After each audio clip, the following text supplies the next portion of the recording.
Hello students, welcome to constant exam GK. History के इस series video में नरमपंथी और गरमपंथी चरण के चैप्टर का जितने भी इम्पॉर्टेंट क्वेश्चंस हैं उन सभी को मैं इस वीडियो में लेकर आया हूं। ये सारे के सारे मोस्ट सेलेक्टिव क्वेश्चंस हैं और कुछ एग्ज़ाम जो कि रिपीटेड क्वेश्चंस हैं उन सभी के इस वीडियो में मैंने सारे के सारे क्वेश्चन कवर किए हैं और वीडियो में हर एक क्वेश्चन को विद फैक्ट समझाने की भी कोशिश की है। तो वीडियो को एंड तक ज़रूर देखिएगा और हर एक क्वेश्चन को अटेम्प्ट करिएगा, क्योंकि हर एक क्वेश्चन आपके लिए इम्पॉर्टेंट है, हर एक एग्ज़ाम्स के लिए। और अगर आप हमारे चैनल पर नए हैं तो हमारे चैनल को भी ज़रूर सब्सक्राइब कर लीजिए, क्योंकि इस तरह के वैल्यूएबल वीडियोज़ मैं आपके लिए हमेशा लेकर आता रहता हूँ।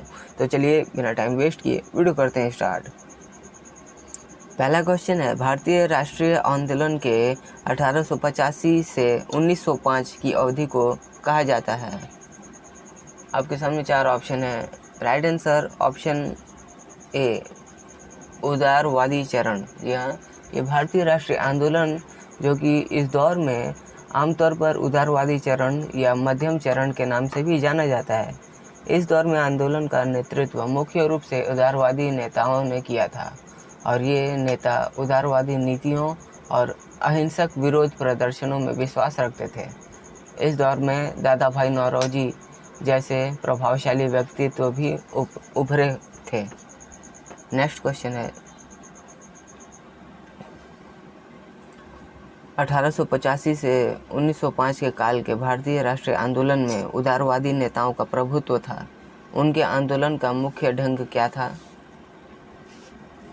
राइट आंसर ऑप्शन बी, संवैधानिक आंदोलन था।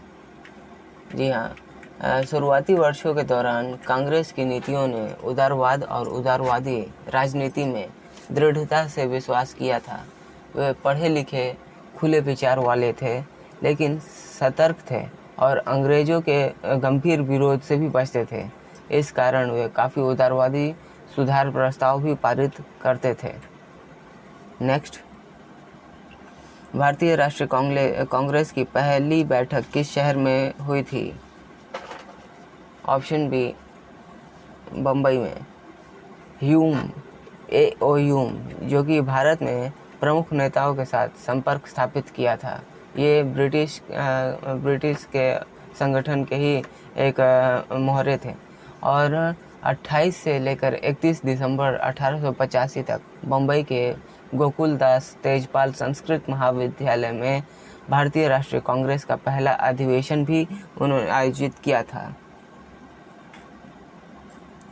निम्नलिखित कांग्रेस नेताओं में से किसको भारत का महान वृद्ध व्यक्ति कहा जाता है? Dadabhai Naoroji is the right answer. Dadabhai Naoroji ये ब्रिटिश कालीन भारत के एक पारसी बुद्धिजीवी, शिक्षा शास्त्री, कपास के व्यापारी थे और आरंभिक राजनीतिक और सामाजिक नेता थे। उन्हें भारत का वयोवृद्ध पुरुष भी कहा जाता है। नेक्स्ट, भारतीय राष्ट्रीय कांग्रेस की स्थापना के समय भारत का गवर्नर जनरल कौन था? Lord Dufferin. भारतीय राष्ट्रीय कांग्रेस की स्थापना के समय लॉर्ड डफरिन भारत के गवर्नर जनरल थे। भारतीय राष्ट्रीय कांग्रेस की स्थापना 28 दिसंबर को 1885 में हुई थी और इसकी शुरुआत सेवानिवृत्ति ब्रिटिश सिविल सेवक एलन ऑक्टेवियन ह्यूम ने भारतीय नेताओं के साथ मिलकर की थी। नेक्स्ट, अगला क्वेश्चन है, भारतीय विश्वविद्यालय अधिनियम 1904 किस वायसराय के काल में पारित किया गया था? Option B, Lord Curzon. भारतीय विश्वविद्यालय अधिनियम 1904 ये लॉर्ड कर्जन के कार्यकाल में पारित किया गया था। इस अधिनियम को विश्वविद्यालय शिक्षा की स्थिति में सुधार के लिए पेश किया गया था। इस अधिनियम ने विश्वविद्यालयों पर सरकारी नियंत्रण की शुरुआत की और विश्वविद्यालय शिक्षा के दायरे का भी विस्तार किया था। नेक्स्ट, हर्मिट ऑफ शिमला किसे कहा जाता है? Option C, A.O. Hume. Hermit of Shimla A.O. Hume को कहा जाता है। उनके एकांतवासी, त्यागी और अरण्यवासी योगी स्वभाव होने के कारण ए ओ ह्यूम को हर्मिट ऑफ शिमला कहा जाता है। वह कौन सा प्रथम भारतीय था जो ब्रिटिश संसद के लिए निर्वाचित हुआ था? दादा भाई नौरोजी। लालमोहन घोष और भारतीय राष्ट्रीय कांग्रेस के 16वें अध्यक्ष और प्रसिद्ध बैरिस्टर ब्रिटिश संसद हेतु चुनाव लड़ने के प्रथम भारतीय पुरुष थे।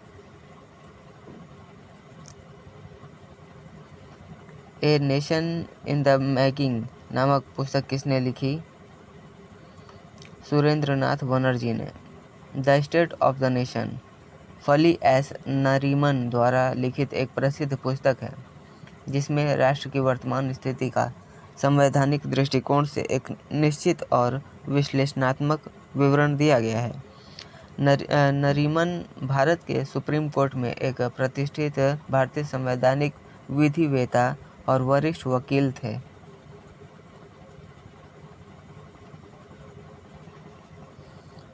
ए नेशन ये जो किताब है ये सुरेंद्रनाथ बनर्जी की है और इसके साथ जो मैंने फैक्ट्स बताया है ये इसी के साथ उसी समय एक पत्रकार ने पब्लिश किया था, तो उनके द्वारा वो लिखित पुस्तक है। तो ये दोनों किताबें अलग अलग हैं। अगला क्वेश्चन है, 19वीं सदी के अंतिम चतुर्थांश में कौन सा तत्व था जिसने भारत में एक समान राष्ट्रीय दृष्टिकोण के उत्थान में एक महत्वपूर्ण भूमिका निभाई? उपयुक्त सभी। जी हाँ, देश का प्रशासनिक एवं आर्थिक एकीकरण, पाश्चात्य विचार और शिक्षा और प्रेस एवं साहित्य की भूमिका एवं भारतीय अतीत का पुनर्न्वेषण, ये तीनों ही सभी उपयुक्त इसके आंसर होंगे। नेक्स्ट क्वेश्चन, 1885 ईस्वी में भारतीय कांग्रेस की स्थापना के पीछे कुछ तात्कालीन कारण थे। निम्न में से कौन सा कारण उसमें शामिल नहीं था? ऑप्शन बी, 1870 से 80 का द्वितीय आंग्ल अफगान युद्ध, ये इसका कारण नहीं था। 1885 से 1905 तक जो गठन और शुरुआती दिन थे, इसमें सेवानिवृत्त ब्रिटिश भारतीय सिविल सेवा अधिकारी एलन ऑक्टेवियन ह्यूम ने शिक्षित भारतीयों के बीच नागरिक और राजनीतिक संवाद के लिए एक मंच बनाने के लिए भारतीय राष्ट्रीय कांग्रेस की स्थापना की थी। भारतीय सिविल सेवा में चुने गए पहले भारतीय का नाम क्या था? सत्येंद्रनाथ टैगोर। जी हाँ, ये जून 1863 में इस सेवा के लिए चुने गए थे और सत्येंद्रनाथ टैगोर का जन्म 1 जून 1842 को कोलकाता में हुआ था और वे महान कवि रविन्द्रनाथ टैगोर के बड़े भाई थे। सत्येंद्रनाथ टैगोर एक भारतीय सिविल सेवक, कवि, संगीतकार, लेखक, समाज सुधारक और भाषाविद थे। Next question, Indian national Congress के संस्थापक कौन थे? Elon Octavian Hume. नेक्स्ट, भारतीय राष्ट्रीय कांग्रेस का निम्नलिखित में से कौन सा सत्र किसी महिला द्वारा अध्यक्षता किया जाने वाला पहला सत्र था? कलकत्ता 1917। कांग्रेस के 1889 मद्रास अधिवेशन में उन्होंने भाग लिया था और भाषण भी दिया था। संस्था के उस समय तक के इतिहास में भाषण देने वाला कादम्बिनी पहली महिला थी और 1906 ईस्वी को कोलकाता कांग्रेस के अवसर पर आयोजित महिला सम्मेलन की अध्यक्षता कादम्बिनी ने ही किया था। नेक्स्ट, भारतीय राष्ट्रीय कांग्रेस में निम्न में से किसको नरम दलीय नेता के तौर पर नहीं जाना जाता था? बाल गंगाधर तिलक को। किस ब्रिटिश वायसराय ने 1880 के दशक के प्रारंभ में विदेशी शासन के विरुद्ध भारतीय असंतोष को बढ़ाने में महत्वपूर्ण भूमिका निभाई थी? लॉर्ड लिटन ने। ये 1870 से 80 के दशक में लोग ब्रिटिश शासन से असंतुष्ट हो गए थे और अंग्रेज भारत के संसाधन और उनके लोगों के जीवन पर नियंत्रण कर रहे थे। 1878 में शस्त्र अधिनियम पारित किया गया था, जिसके तहत भारतीयों को हथियार रखने की अनुमति भी नहीं थी। नेक्स्ट, लिटन द्वारा प्रस्तावित वैधानिक जनपद सेवा, जिसके तहत परीक्षा की आयु 21 वर्ष से घटाकर 19 वर्ष कर दी गई थी, ये कब लागू किया गया था? 1878 ईस्वी में लागू किया गया था। और भारत सचिव की सहमति इसमें नहीं थी, तो इसमें भारतीय सिविल सेवा परीक्षा की आयु भी 2 साल घटा दी गई थी। लिटन 1878 ईस्वी में भारतीय सिविल सेवा में भारतीयों के प्रवेश को भी प्रतिबंधित करना चाहते थे। ये बहुत ही बड़ा इसका कारण था कि इसमें इनकी जो समय सीमा, उम्र का सीमा है वो घटा दिया गया था। नेक्स्ट, इल्बर्ट बिल विवाद से जुड़े वायसराय का नाम बताइए। Option 3 Lord Ripon. Ilbert bill विवाद से जुड़े वायसराय लॉर्ड रिपन है और इस बिल को 9 फरवरी 1883 को रिपन के वायसरायल्टी के दौरान पेश किया गया था। इस बिल का मसौदा सर कर्टेने पेरेगिन इल्बर्ट ने तैयार किया था, जो भारत के गवर्नर जनरल और परिषद के सदस्य थे। इस बिल के तहत भारतीय न्यायाधीशों को यूरोपीय लोगों के खिलाफ मामलों की सुनवाई करने का अधिकार दिया गया था। इस बिल को न्यायिक सेवाओं में नस्लीय भेदभाव को दूर करने के लिए जाना जाता है। भारतीय संघ के संस्थापक कौन थे? ऑप्शन 2 सुरेंद्रनाथ बनर्जी।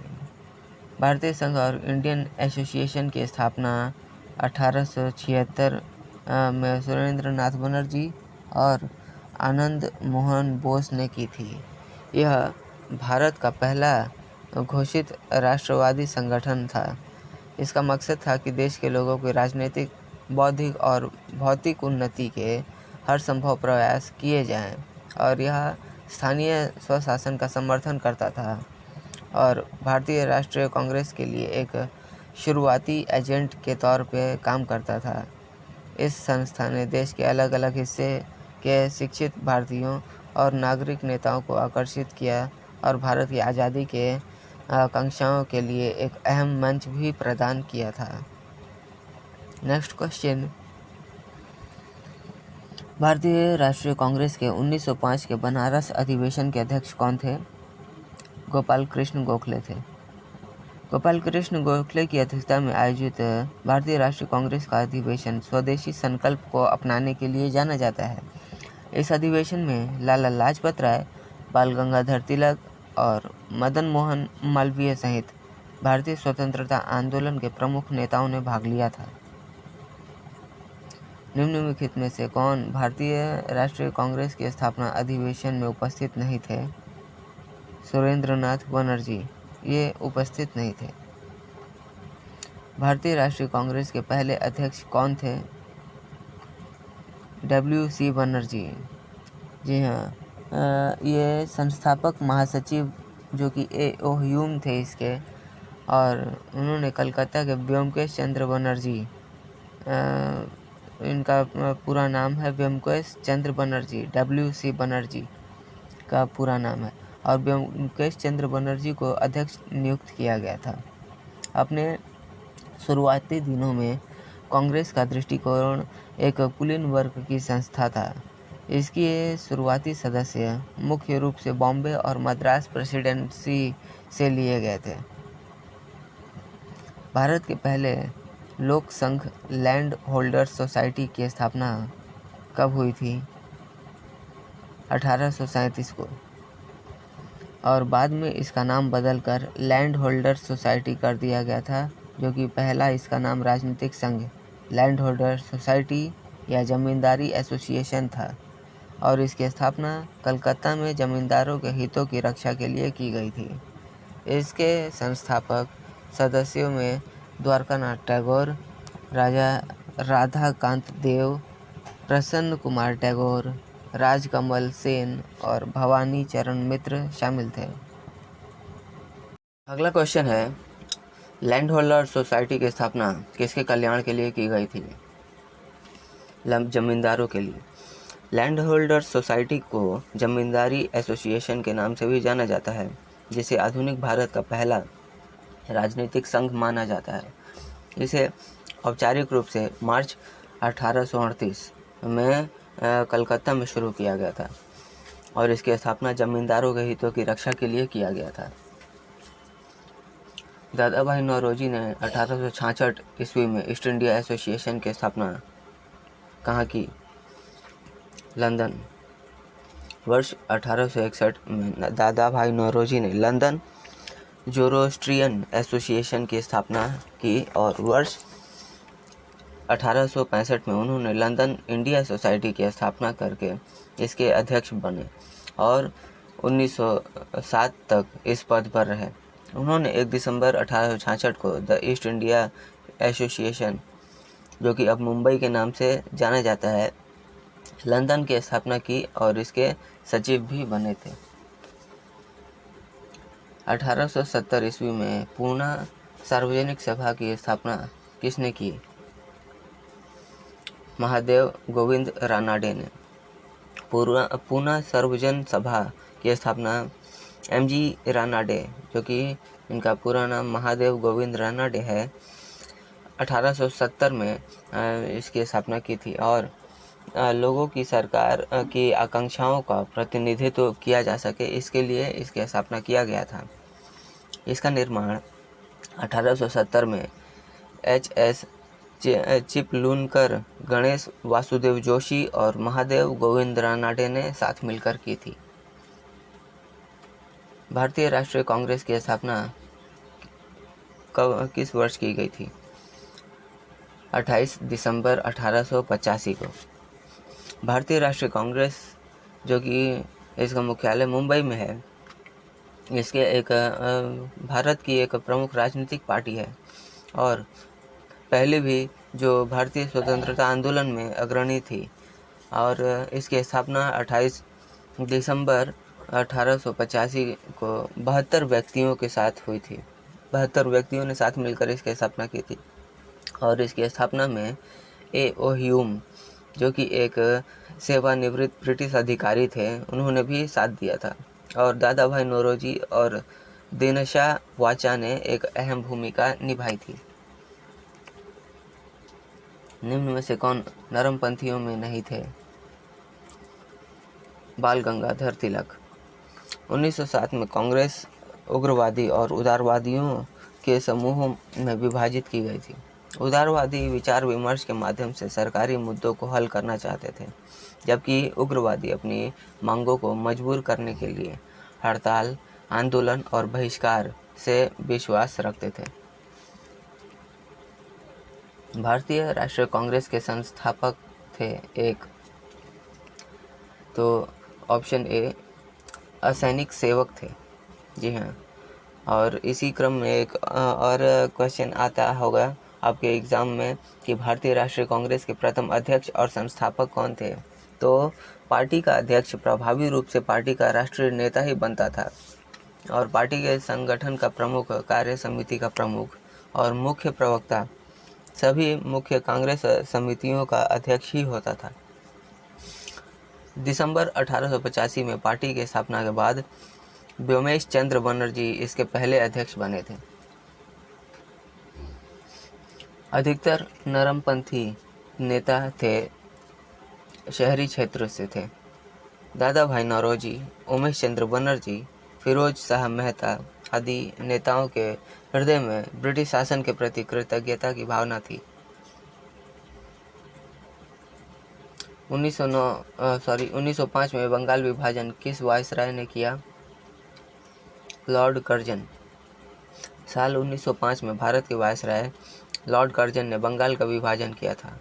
उन्होंने 16 मार्च 1905, ये डेट आप जरूर याद रखिएगा, 16 जुलाई 1905, यह बंगाल को 2 भागों में बांटने का इसमें फैसला किया गया था।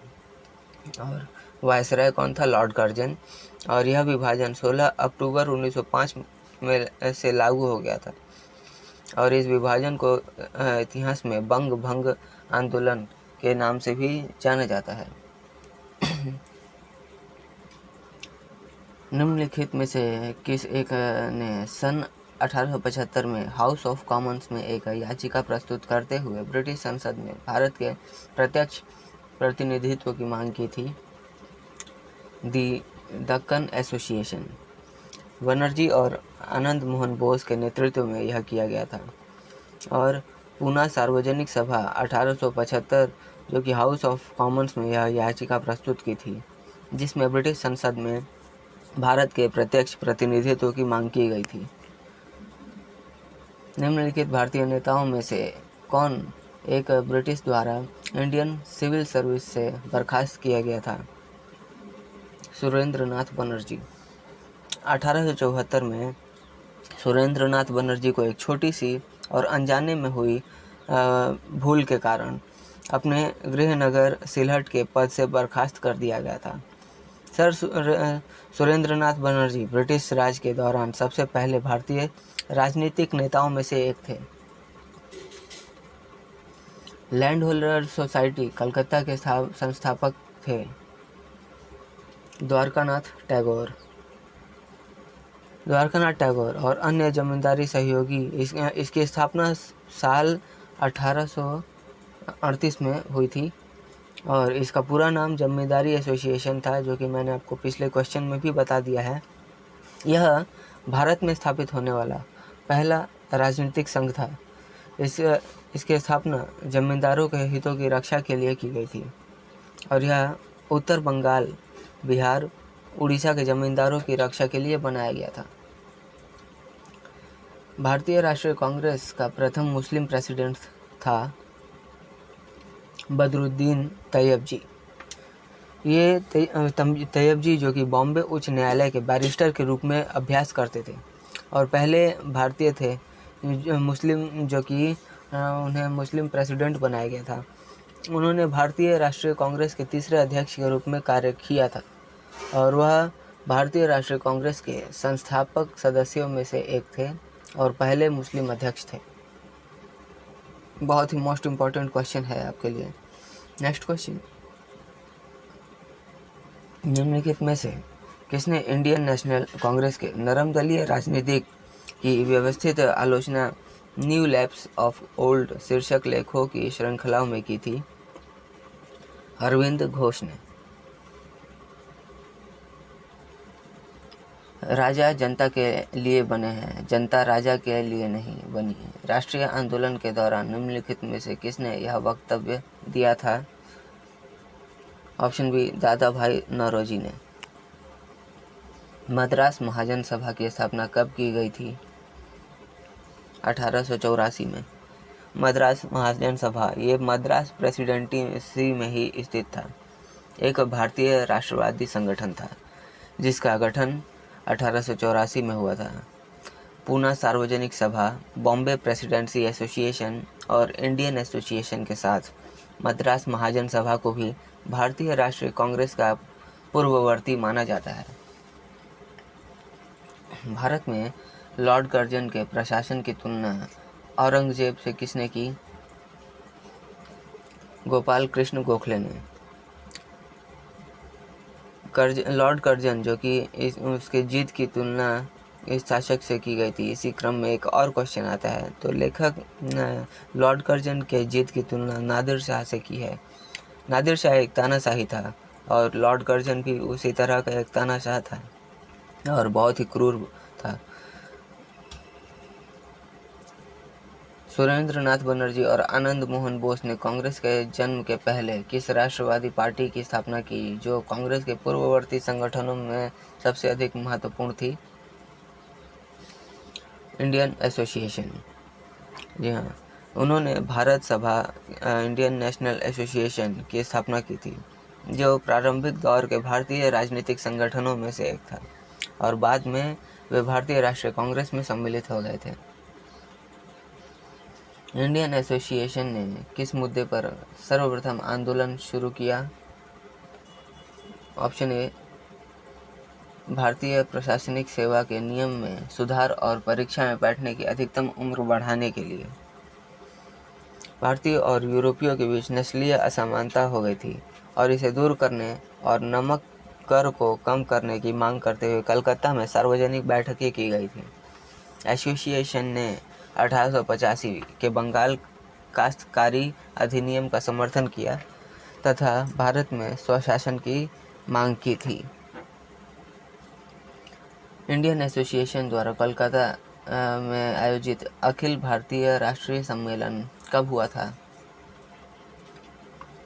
1883 में।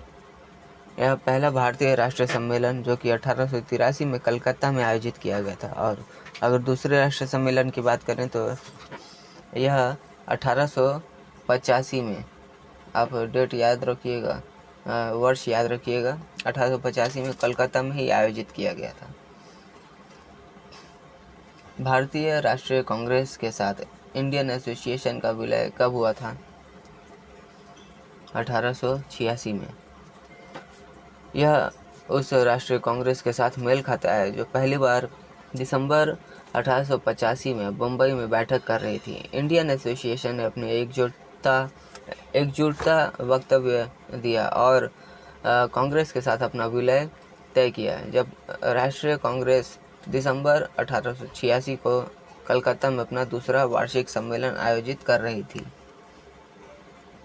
भारतीय राष्ट्रीय कांग्रेस के प्रथम सत्र की बैठक में कितने प्रतिनिधियों ने भाग लिया था? 72। भारतीय राष्ट्रीय कांग्रेस की स्थापना, जो कि मैंने आपको पिछले कुछ क्वेश्चन में बताया कि 72 लोगों ने एक साथ मिलकर इसकी स्थापना की थी और प्रतिनिधियों की उपस्थिति के साथ ही 28 दिसंबर 1885 को बम्बई, जो कि आज का मुंबई है, गोकुलदास तेजपाल संस्कृत महाविद्यालय में इसकी स्थापना हुई थी और इसके संस्थापक महासचिव जनरल सेक्रेटरी ए.ओ. ह्यूम को बनाया गया था, जिन्होंने कलकत्ता के व्योमेश चंद्र बनर्जी को नया अध्यक्ष नियुक्त किया था। नेक्स्ट, निम्नलिखित में से किसने भारतीय राष्ट्रीय कांग्रेस की अध्यक्षता 2 बार की? वेडरबर्न। इन्होंने एक से अधिक बार भारतीय राष्ट्रीय कांग्रेस के अध्यक्ष पद का संभाला है। सुरेंद्रनाथ बनर्जी, डब्ल्यू.सी. बनर्जी और दादा भाई नौरोजी, सर विलियम वेडरबर्न, ये कुछ ऐसे व्यक्ति हैं जो कि एक से ज़्यादा बार अध्यक्ष पद, कांग्रेस के अध्यक्ष पद भार अपने ऊपर जिम्मेदारी ली थी। निम्नलिखित में से किसने एक सार्वजनिक भाषण में राष्ट्रीय कांग्रेस पर हमला किया तथा उसे जनता के एक बहुत सूक्ष्म भाग का प्रतिनिधि बताकर उसकी हंसी उड़ाई थी? डफरिन। किसने कहा, मुझे खुशी है कि कांग्रेस बराबर नीचे की ओर जा रही है क्योंकि यह राजद्रोही संस्था है और उनके नेता संदिग्ध चरित्र के लोग हैं। ये का नाम था एल्गिन टू। उदारवादियों की कार्य पद्धति के साधन थे प्रार्थना, याचना व विरोध, यही इनके साधन थे। उदारवाद एक राजनीतिक और नैतिक दर्शन है जो व्यक्ति के अधिकार, स्वतंत्रता, शासितों की सहमति, राजनीतिक समानता, निजी संपत्ति के अधिकार और कानून के समक्ष समानता पर आधारित होता है। उदारवादियों की कार्यपद्धति को किसने भिखमंगी राजनीति की संज्ञा दी थी? उग्रवादियों ने। ब्रिटिश राज्य के अंतर्गत स्वशासन की मांग सबसे पहले किसने की और कब की? दादा भाई नौरोजी ने 1904 में की थी। होम रूल आंदोलन, ये Akhil Bharatiya home rule league के नाम से भी जाना जाता है, एक राजनीतिक संगठन था जिसकी स्थापना 1916 में की गई थी। होम रूल आंदोलन और में 1916 में जो की गई थी, ये बाल गंगाधर तिलक द्वारा भारत में स्वशासन के लिए राष्ट्रीय मांग का नेतृत्व करने के लिए होम रूल के नाम से इसकी स्थापना की गई थी और भारत के ब्रिटिश राज में एक डोमिनियन का दर्जा प्राप्त करने के लिए ऐसा किया गया था। उदारवादियों का सबसे प्रमुख योगदान था ब्रिटिश शोषण नीति की ओर जनता का ध्यान खींचना, यह इसका एक योगदान था। स्वतंत्रता के अलावा उदारवादियों ने अपने दार्शनिक ढांचे के निर्माण के लिए कई अन्य महत्वपूर्ण सिद्धांत विकसित किए, जैसे कि समानता, बहुलवाद और सहिष्णुता। पहले सिद्धांत पर भ्रम को उजागर करते हुए वोल्टेयर ने टिप्पणी की, समानता एक ही समय में सबसे स्वाभाविक और कभी-कभी सबसे अधिक काल्पनिक होती है। किसने कहा, हमें मर्दों की तरह खुलकर रहना चाहिए कि हम अपनी मज्जा तक राजभक्त हैं और हमें अंग्रेजी राज्य से हुए फ़ायदों का ज्ञान है। दादा भाई नौरोजी ने। किसने कहा था, भारतवर्ष तलवार के बल पर जीता गया था और तलवार के बल पर ही उसे ब्रितानी कब्जे में रखा जाएगा। Option B, Elgin. किसने उदारवादियों के संबंध में कहा, अपनी कटौती करने तथा रियायत पाने के लिए उन्होंने 20 साल से अधिक समय तक कामोबेश का प्रयोग किया जो आंदोलन में उन रोटियों के बजाय पत्थर मिले। ऑप्शन ए, लाला लाजपत राय। 1848 की क्रांति का इसमें अर्थ इसी दौरान मिलता था कि यूरोप में गरीब, बेरोजगार और भूखे किसानों और श्रमिकों के विद्रोह के साथ साथ शिक्षित मध्यम वर्ग द्वारा संचालित विभिन्न जितने राष्ट्रीय आंदोलन हुए उनके समूह और इसकी क्रांति का मकसद राष्ट्रीय एकीकरण यानी राष्ट्रीय राज्य का निर्माण करना था। यह राष्ट्रीय राज्य संविधान, प्रेस की आज़ादी, संघ बनाने की आज़ादी और संसदीय सिद्धांतों पर आधारित था।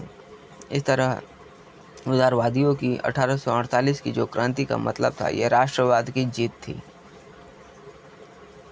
नेक्स्ट, किस उदारवादी नेता ने उदारवाद के संबंध में कहा था कि यदि हम साल में एक बार मेढकों की तरह टर टर करके चुप होते हैं तो हमें कभी अपनी लड़ाइयों में सफलता नहीं मिलेगी? बाल Gangadhar Tilak is the right answer. बाल गंगाधर तिलक ने कहा था।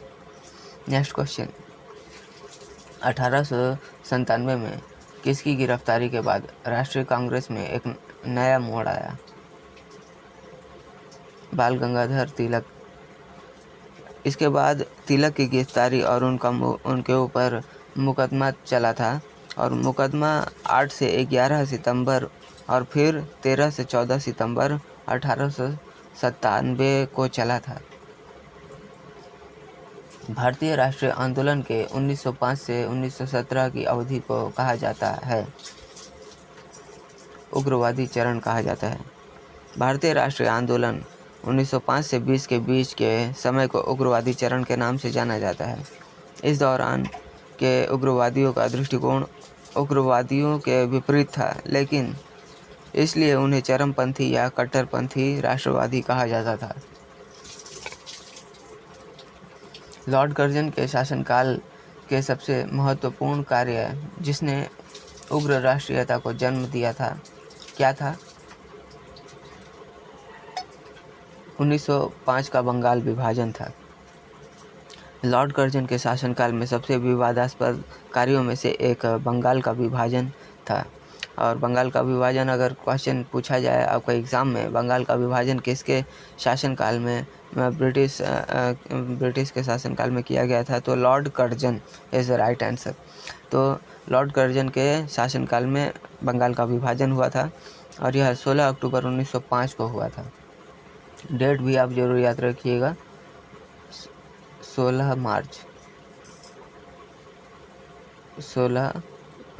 अक्टूबर 1905 को हुआ था और जिसमें पूर्वी बंगाल और असम के नए प्रांत बनाए गए थे। और लॉर्ड कर्जन का कहना था कि बंगाल का बहुत बड़ा क्षेत्र था और अंग्रेज़ों के लिए इसे कुशलतापूर्वक प्रशासित करना मुश्किल था, इसलिए उन्होंने इसका विभाजन किया है। हालांकि कुछ लोगों का मानना है कि कर्जन ने बंगाल की जनता के एकता को नुकसान पहुंचाने और वहां के हिंदू और मुसलमानों के बीच हमेशा के लिए फूट डालने के लिए बंगाल का विभाजन किया था। भारत में उग्र राष्ट्रीयता के जन्मदाता और निर्भयता से राष्ट्र की वेदना को प्रकट करने वाले प्रथम भारतीय थे। ऑप्शन सी बाल गंगाधर तिलक थे। भारतीय राष्ट्रीय कांग्रेस की सबसे पहली महिला अध्यक्ष थी एनी बेसेंट। एनी बेसेंट ये 1917 कादम्बिनी गांगुली जो कि इनका जन्म 1861 में हुआ था और भारत की पहली स्नातक और फिजिशियन महिला थी। यही नहीं, उनको भारतीय राष्ट्रीय कांग्रेस के अधिवेशन में सबसे पहले भाषण देने वाली महिला का भी गौरव प्राप्त है एनी बेसेंट को। नेक्स्ट, वर्ष 1905 के बंगाल विभाजन के समय वायसराय कौन था? Lord Curzon. 16 जुलाई 1905 भारत को तत्कालीन वायसराय लॉर्ड कर्जन था, जो कि लॉर्ड कर्जन को द्वारा यह घोषणा की गई और हिंदुओं के लिए पश्चिम बंगाल और मुसलमानों के लिए पूर्वी बंगाल लागू किया गया था। इसे मात्र 6 साल बाद पूर्ववत कर दिया गया था।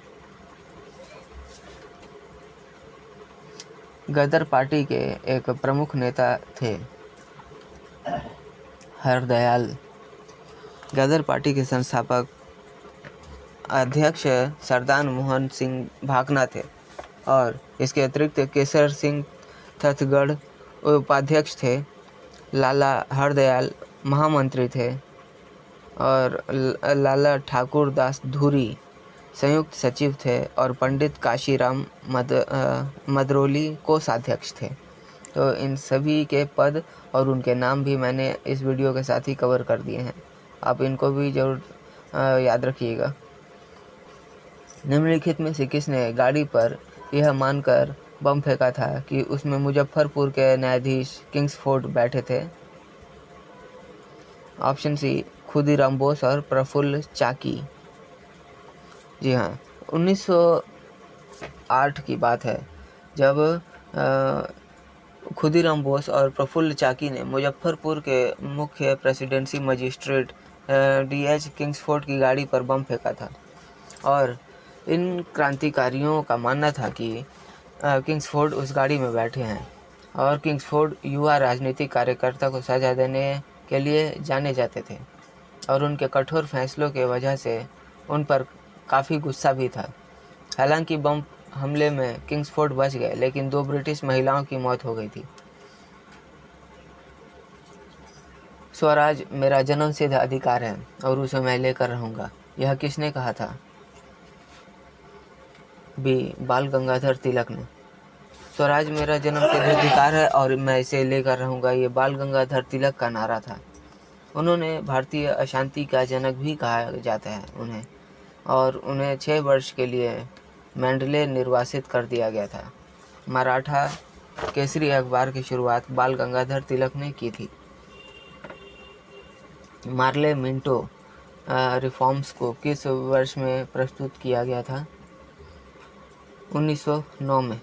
भारतीय परिषद अधिनियम 1909 को सामान्यतः ब्रिटिश संसद द्वारा 1992 में पारित मार्ले मिंटो सुधार के रूप में जाना जाता था।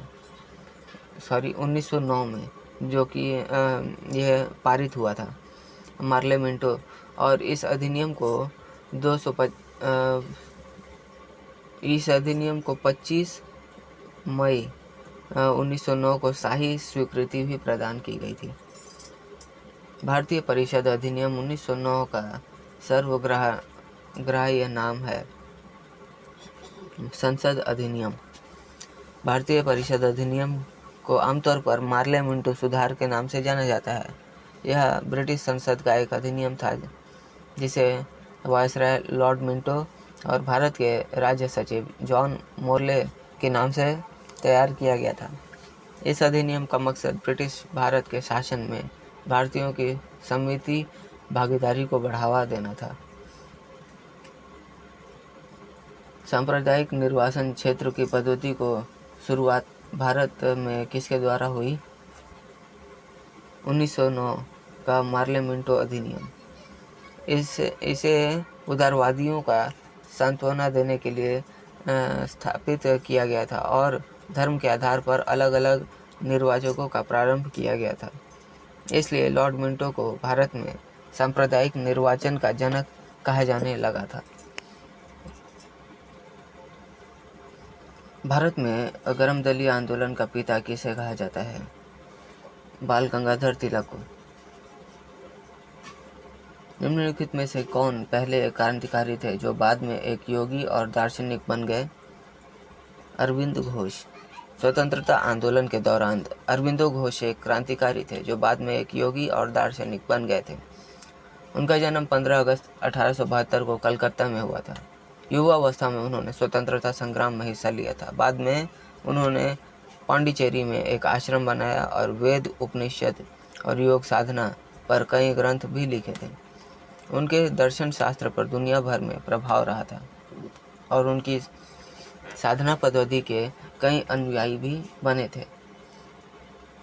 वर्ष 1909 में मैडम भिकाजी कामा पेरिस में निम्नलिखित में से कौन सा समाचार पत्र प्रकाशित करती थीं?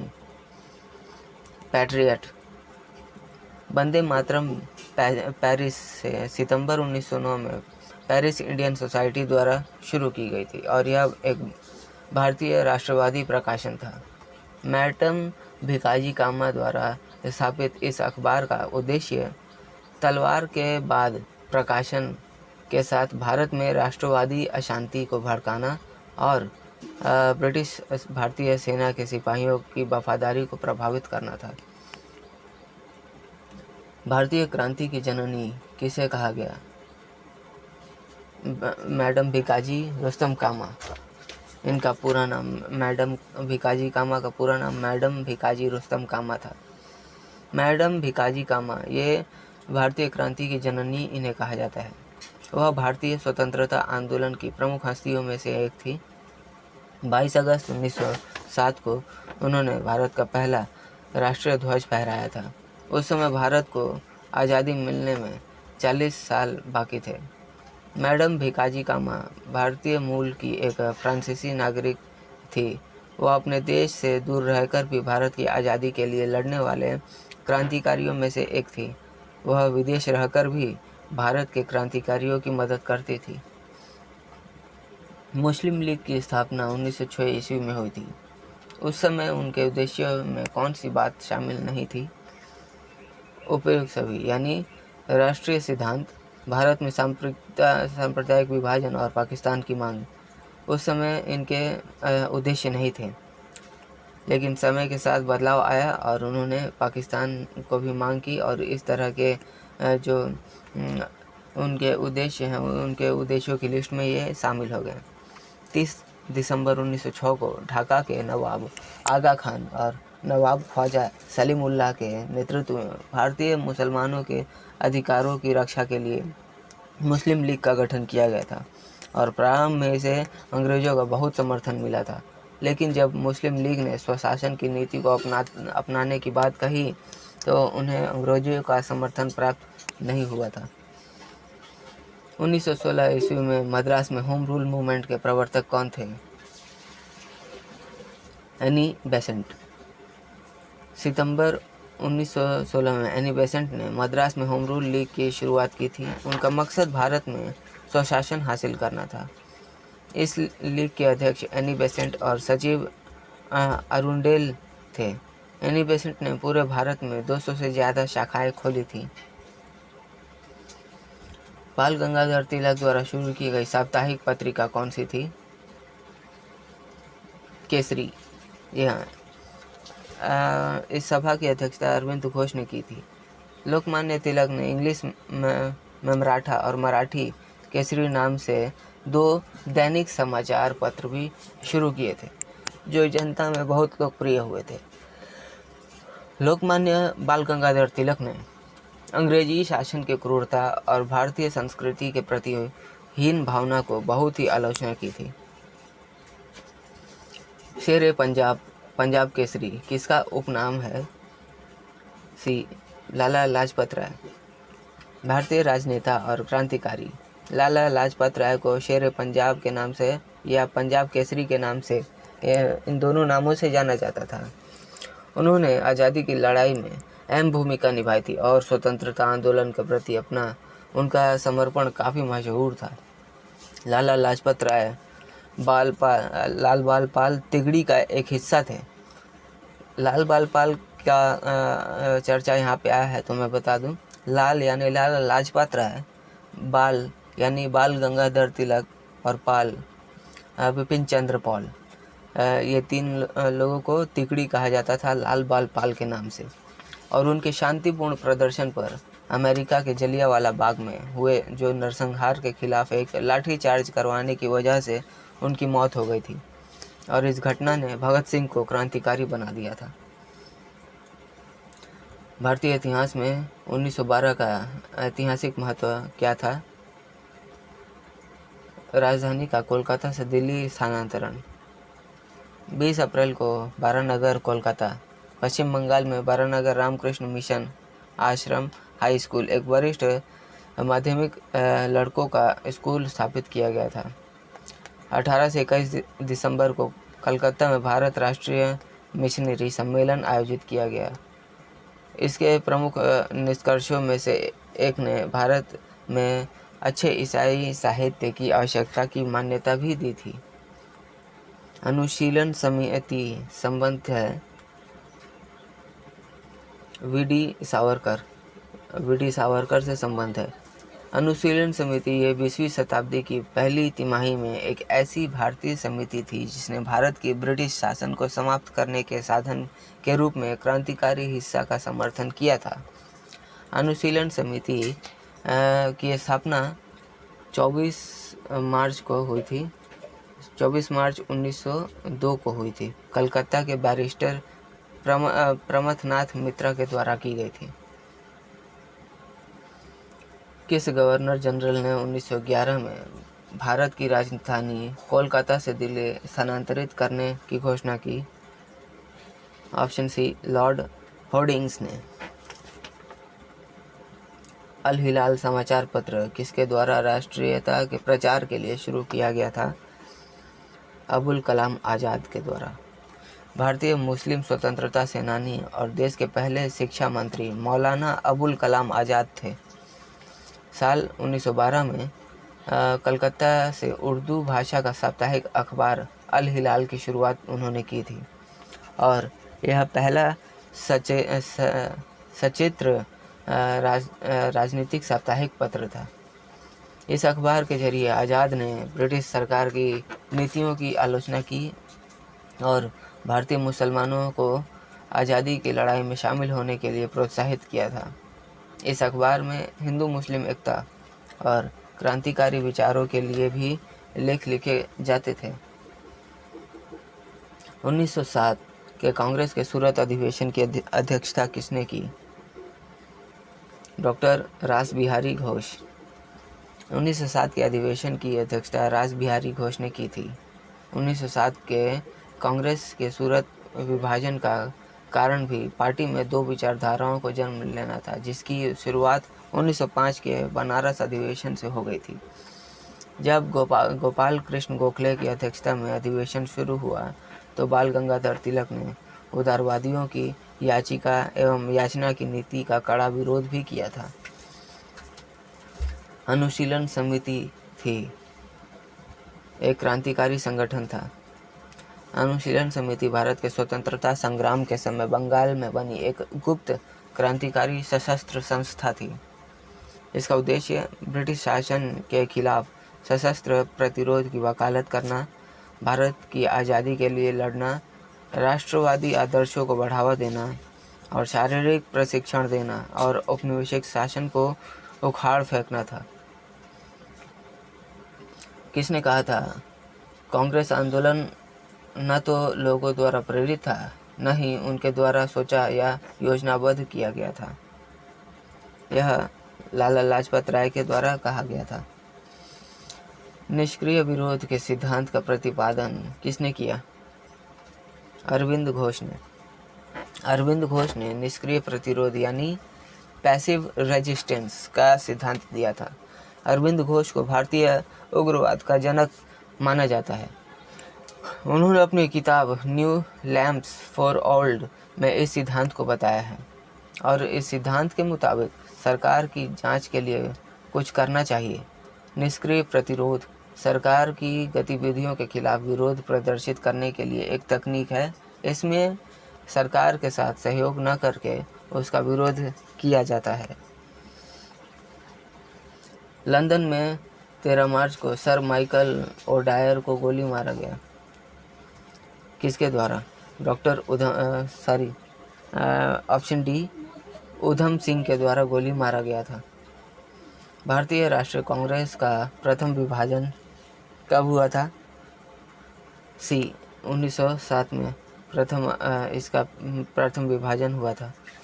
12 नवंबर 1969 को जब इंदिरा गांधी इसमें तत्कालीन प्रधानमंत्री तो पार्टी अनुशासन के उल्लंघन करते हुए कांग्रेस पार्टी से निष्कासित कर दिया गया था। पार्टी का अंत में विभाजन हुआ और साथ ही इंदिरा गांधी ने एक प्रतिद्वंदी इंदिरा गांधी के समय की बात हो रही है। तो इंदिरा गांधी ने एक प्रतिद्वंदी संगठन की स्थापना की थी जो कांग्रेस के रूप में जाना जाता था और जो कि इसी क्वेश्चन से रिलेटेड मैं आपको इस फैक्ट में इंदिरा गांधी के फैक्ट में बता रहा हूँ। नेक्स्ट क्वेश्चन है, मुस्लिम लीग की स्थापना का श्रेय जाता है? ऑप्शन सी, सलीमुल्लाह। अखिल भारतीय मुस्लिम लीग की स्थापना 30 दिसंबर को 1906 में हुई थी और इसकी स्थापना नवाब सलीमुल्लाह और नवाब मोहसिन उल मुल्क के नेतृत्व में की गई थी। आगा खान जो कि मुस्लिम लीग के पहले अध्यक्ष बनाए गए थे और 1913 में मोहम्मद अली जिन्ना भी मुस्लिम लीग में शामिल हो गए थे।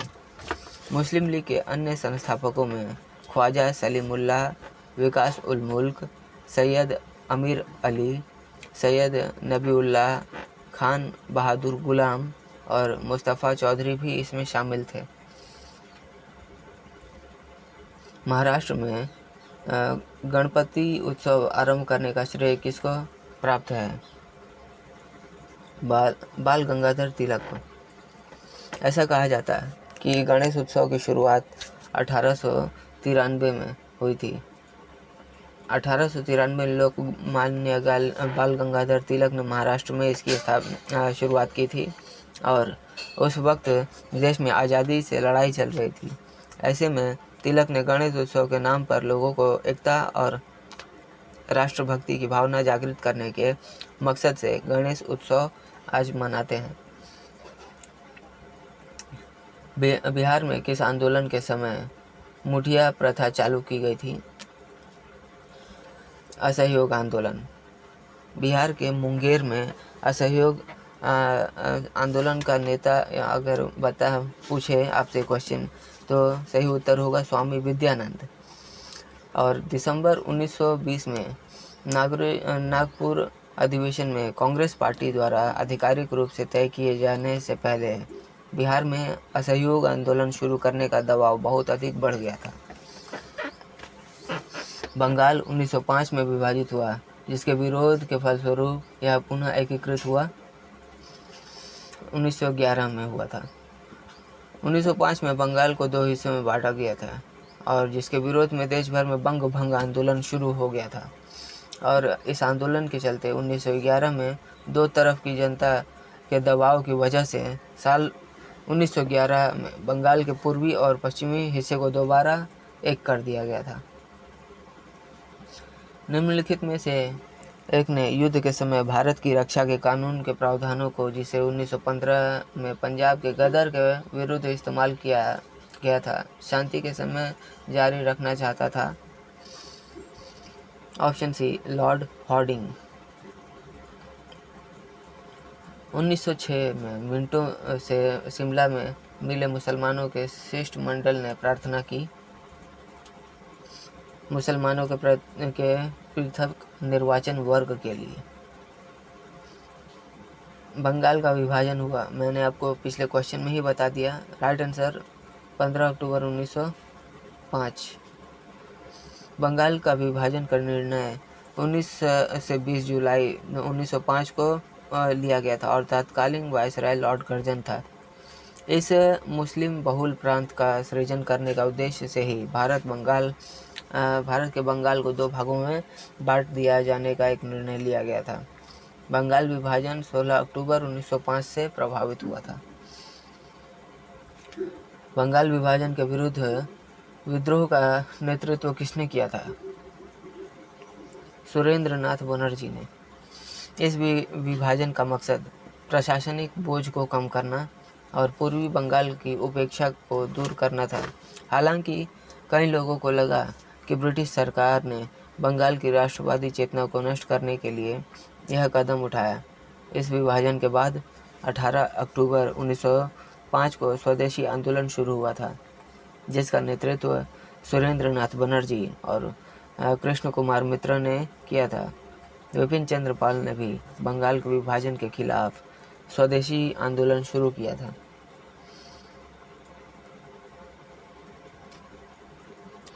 बंगाल विभाजन के पीछे ब्रिटिश सरकार का उद्देश्य क्या था? बंगाल के बढ़ते हुए राष्ट्रवाद को दबाना। ब्रिटिश सरकार के मुताबिक बंगाल विभाजन का मुख्य उद्देश्य बंगाल के प्रशासन में सुधार करना और उस समय के भारत के वायसराय लॉर्ड कर्जन का मानना था कि बंगाल एक बहुत बड़ा प्रांत था, इसलिए इसका विभाजन करना बहुत ज़रूरी था।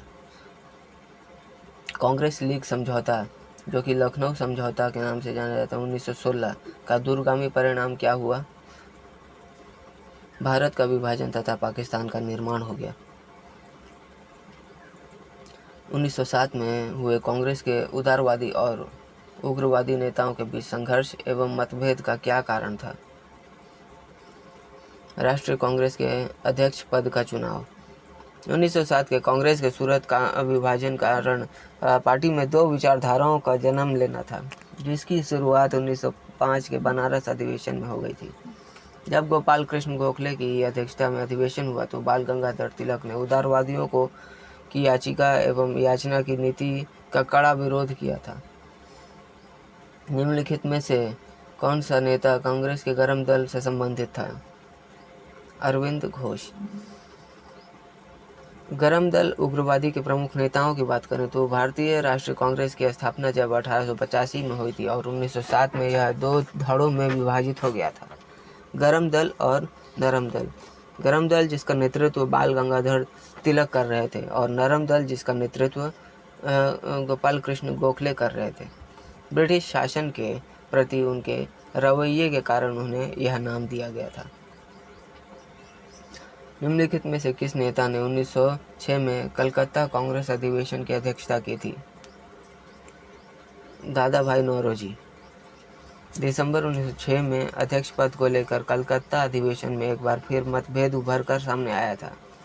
उग्रवादी नेता बाल गंगाधर तिलक या लाला लाजपत राय में से किसी एक को अध्यक्ष बनाना चाहते थे, जबकि नरमपंथी डॉक्टर रासबिहारी घोष के नाम का प्रस्ताव लाए थे। अंत में दादा भाई नौरोजी को अध्यक्ष बनाकर विवाद को शांत कर दिया गया था। निम्न में से कौन उग्रपंथी नहीं था? गोपाल कृष्ण गोखले। भारतीय राष्ट्रीय आंदोलन गर्मपंथियों के प्रभावाधीन आया 1906 के बाद आया था। वे समान हितों वाले सभी भारतीयों के लिए एक व्यापक राष्ट्रीय जागृति पैदा करने में सक्षम थे।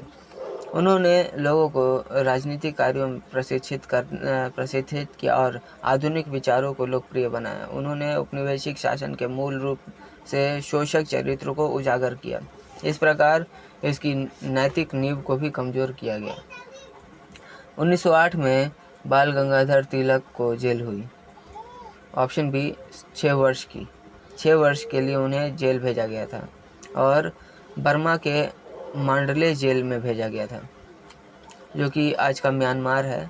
और जेल में रहने के दौरान ही तिलक ने 400 पन्नों की किताब गीता रहस्य भी लिखी थी। बिहार बंगाल से अलग हुआ। ऑप्शन बी 1912 में। बिहार 22 मार्च 1912 को बंगाल से अलग होकर एक नया राज्य अस्तित्व में आया था। और ये क्वेश्चन काफ़ी इम्पोर्टेंट हो जाता है, क्योंकि आपके एग्ज़ाम्स में रिपीटेडली क्वेश्चन पूछे ही जाते हैं कि बिहार का विभाजन कब हुआ था। तो 22 मार्च 1912 आप ज़रूर याद रखिएगा। बंगाल से अलग होने के बाद पीछे की कई वजह थी।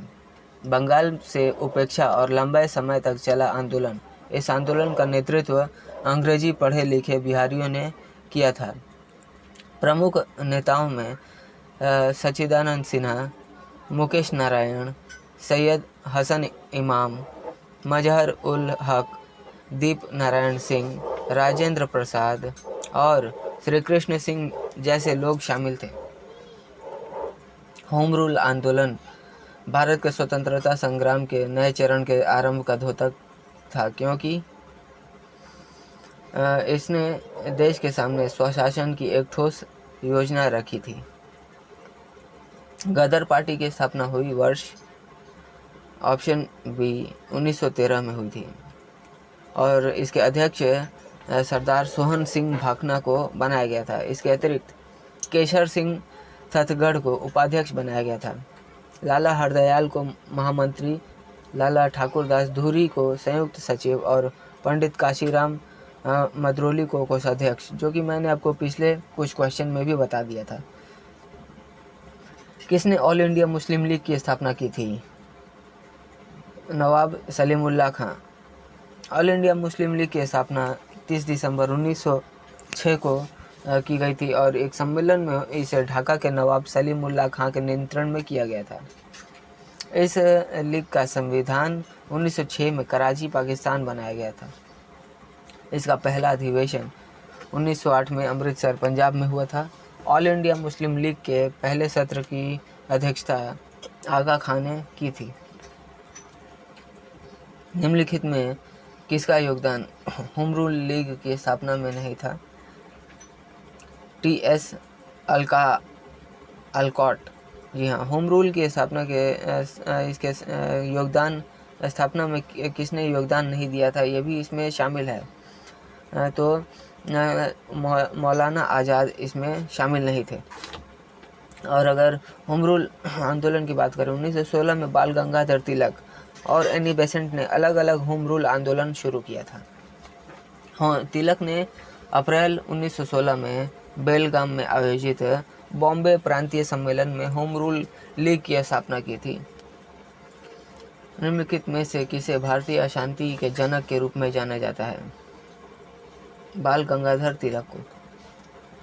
ब्रिटिश अधिकारियों ने बाल गंगाधर तिलक को भारतीय अशांति का जनक कहा था, क्योंकि प्रमुख ब्रिटिश पत्रकार वैलेंटाइन चिरोल ने भी अपनी किताब इंडियन अनरेस्ट में तिलक को भारतीय अशांति का जनक कहा था। चिरोल ने तिलक को इस उपाधि से इसलिए नवाजा था क्योंकि तिलक के लेखन और भाषणों ने भारतीय जनता में राष्ट्रवाद की भावना जगाई थी। 1915-16 में 2 होम रूल लीग आरंभ की गई थी। किसके नेतृत्व में? तिलक और एनी बेसेंट के नेतृत्व में। 1915 में से 16 ईस्वी के मध्य 2 होम रूल लीगों की स्थापना हुई। पुणे होम रूल लीग की स्थापना बाल गंगाधर तिलक ने और मद्रास होम रूल लीग की स्थापना एनी बेसेंट ने की थी। किसने मोहम्मद अली जिन्ना को हिंदू मुस्लिम एकता का दूत कहा था? सरोजनी नायडू। गदर क्रांति छेड़ने का सबसे महत्वपूर्ण कारण था राइट आंसर ऑप्शन सी, प्रथम विश्व युद्ध का शुरू होना। नेक्स्ट क्वेश्चन, राष्ट्रीय आंदोलन की अवधि में जिस घटना ने मतभेद के बीज बोए एवं अनंत देश का विभाजन कराया था वह थी? ऑप्शन डी, विधानसभाओं में मुसलमानों के लिए पृथक निर्वाचन क्षेत्र और स्थानों का आरक्षण इसमें शामिल था। वर्ष 1909 में मार्ले मिंटो सुधार का सबसे बुरा पक्ष था और मुसलमानों को पृथक यानी अलग सांप्रदायिक निर्वाचन पद्धति की सुविधा भी प्रदान करना इसमें शामिल था और इस सुविधा ने कालांतर में भारत के सार्वजनिक सांप्रदायिक जीवन को विषाक्त कर दिया था और अंततः देश के विभाजन के बीजारोपण का भी काम इसने किया था। नेक्स्ट, अभिनव भारत नामक अंग्रेज विरोधी संगठन की स्थापना की थी बी.डी. सावरकर ने। लाल बाल पाल त्रिगुट का कौन व्यक्तित्व भारतीय राष्ट्रीय कांग्रेस का अध्यक्ष हुआ था? Option A Lala Lajpat Rai. मुस्लिम लीग का प्रथम अध्यक्ष कौन था? आगा खान। ऑल इंडिया मुस्लिम लीग के पहले अध्यक्ष सर सुल्तान मोहम्मद शाह, जो कि आगा खान तृतीय थे। ये मुस्लिम लीग की स्थापना 30 दिसंबर 1906 को आगा खान ने ढाका के नवाब सलीमुल्लाह और नवाब मोहसिन उल मुल्क के नेतृत्व में की थी। लीग के संस्थापकों में ख्वाजा सलीमुल्लाह, विकार उल मुल्क, सैयद अमीर अली, सैयद नबीउल्लाह खान बहादुर गुलाम, मुस्तफ़ा चौधरी भी शामिल थे। लीग का पहला नियमित अधिवेशन 1908 में अमृतसर में हुआ था, जिसकी अध्यक्षता सैयद अली इमाम ने की थी। किस अधिवेशन में होम रूल समर्थक अपनी राजनीतिक शक्ति का सफलतापूर्वक प्रदर्शन कर सके? कांग्रेस का 1916 का लखनऊ अधिवेशन में। 1916 में कांग्रेस का लखनऊ अधिवेशन होम रूल के सदस्यों की अपनी ताकत दिखाने का एक अच्छा मौका था। लीग के समर्थकों ने तो एक परंपरा ही बना दी थी कि कांग्रेस बहुत साल तक टिकी रही। उनके समर्थकों ने लखनऊ पहुंचने के लिए एक ट्रेन आरक्षित की, जिसे कुछ लोगों ने कांग्रेस स्पेशल का नाम दिया, तो कुछ ने होम रूल स्पेशल भी कहा था। वीरेंद्र कुमार घोष के क्रियाकलापों ने एक गुप्त क्रांतिकारी संगठन को बंगाल में जन्म दिया, अनुशीलनी समिति। वीरेंद्र घोष और भूपेंद्र नाथ दत्त के सहयोग से 1907 में कलकत्ता में अनुशीलनी समिति का गठन किया गया था, जिसका प्रमुख उद्देश्य था खून के बदले खून। 1905 के बंगाल के विभाजन ने युवाओं को आंदोलित कर दिया था, जो कि अनुशीलन समिति के स्थापना के पीछे एक प्रमुख कारण था। किसने भारतीय राष्ट्रीय कांग्रेस के विरुद्ध अनुनय, विनय और विरोध की राजनीति का दोष लगाया था? बाल गंगाधर तिलक ने। नेक्स्ट क्वेश्चन, किस भारतीय राष्ट्रीय आंदोलन का शीर्ष गीत बना वंदे मातरम? ऑप्शन डी स्वदेशी आंदोलन का।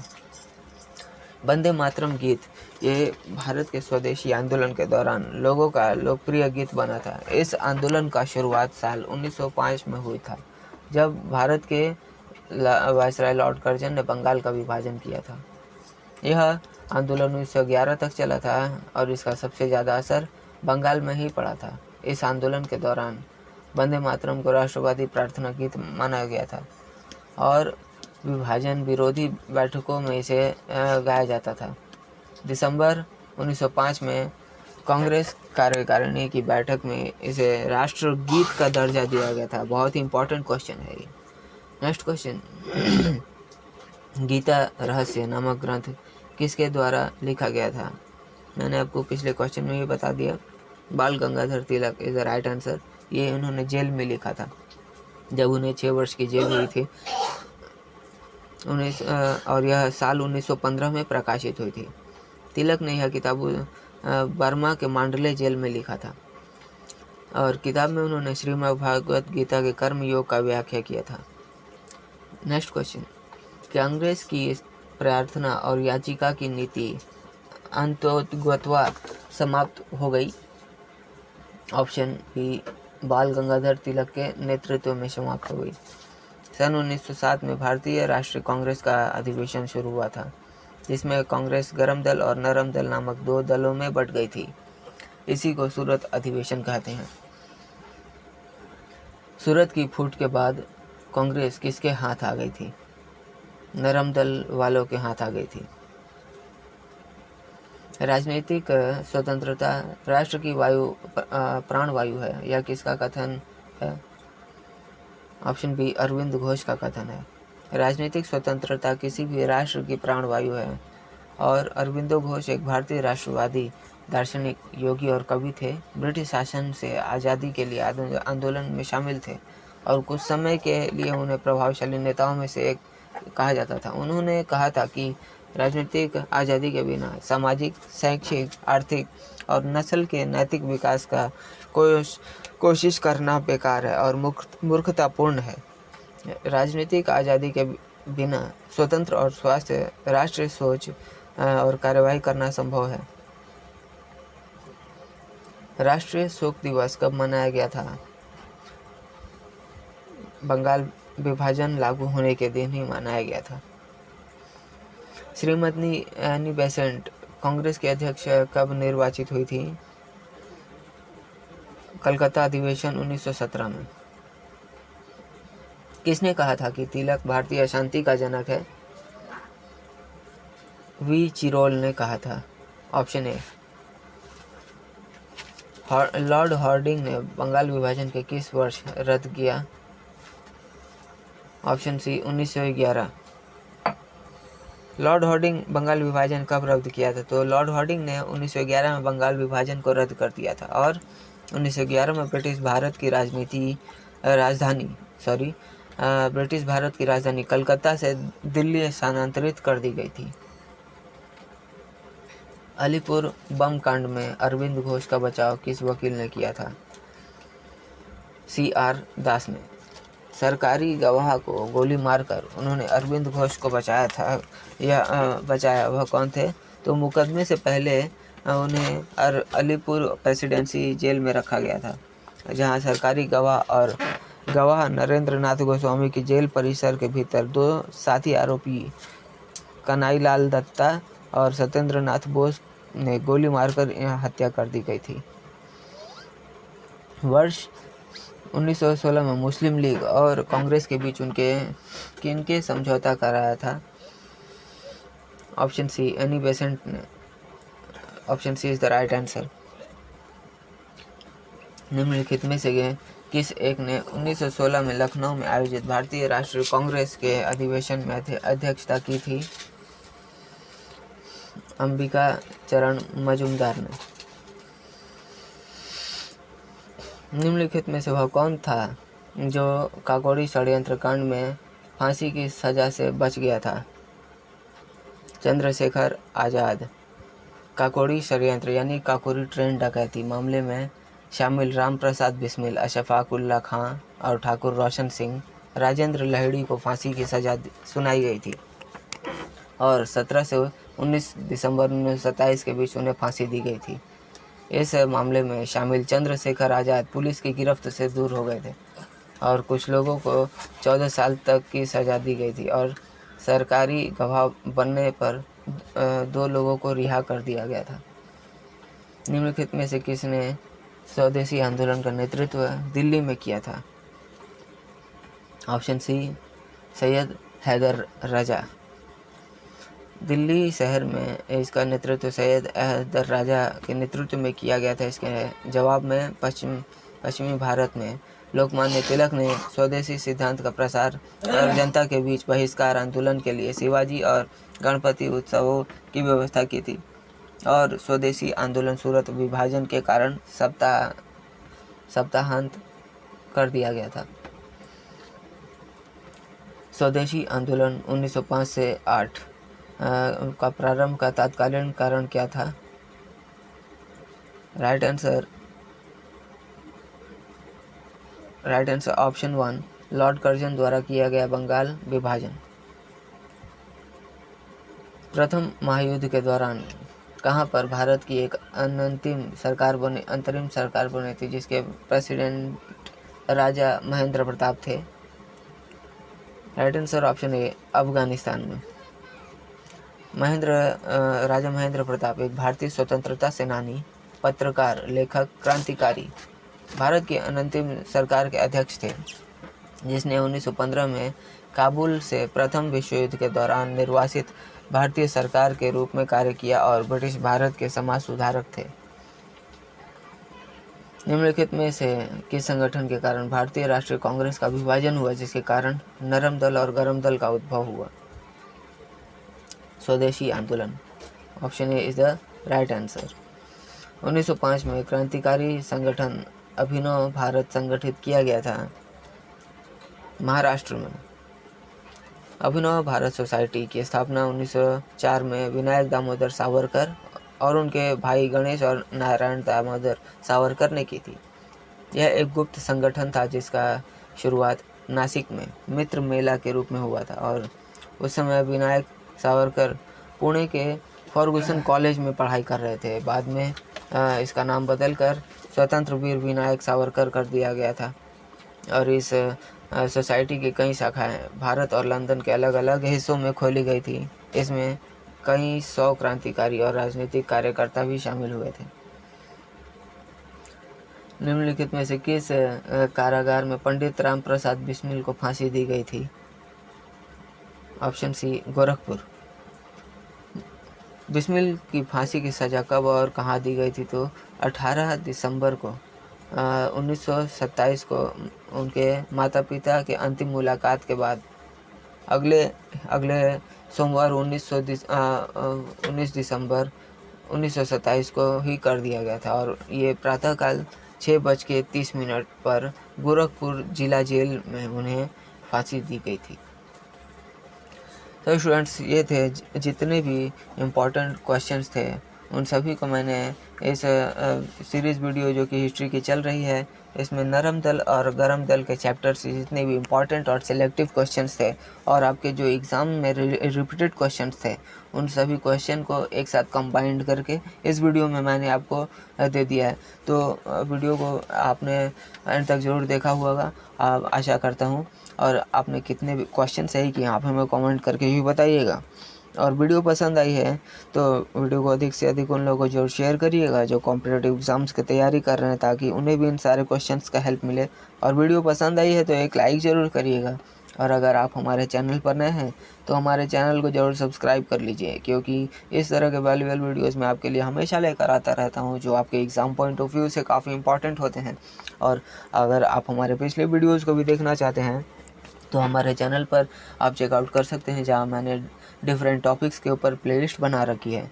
तो उस प्लेलिस्ट को भी आप ज़रूर चेकआउट करिए, क्योंकि मैंने डिफरेंट टॉपिक्स के ऊपर जो कि आपके एग्ज़ाम्स के लिए काफ़ी इंपॉर्टेंट होते हैं उन सभी टॉपिक्स को कवर किया है। तो मिलते हैं नेक्स्ट वीडियो में, तब तक के लिए कीप वॉचिंग, कीप प्रिपेयरिंग।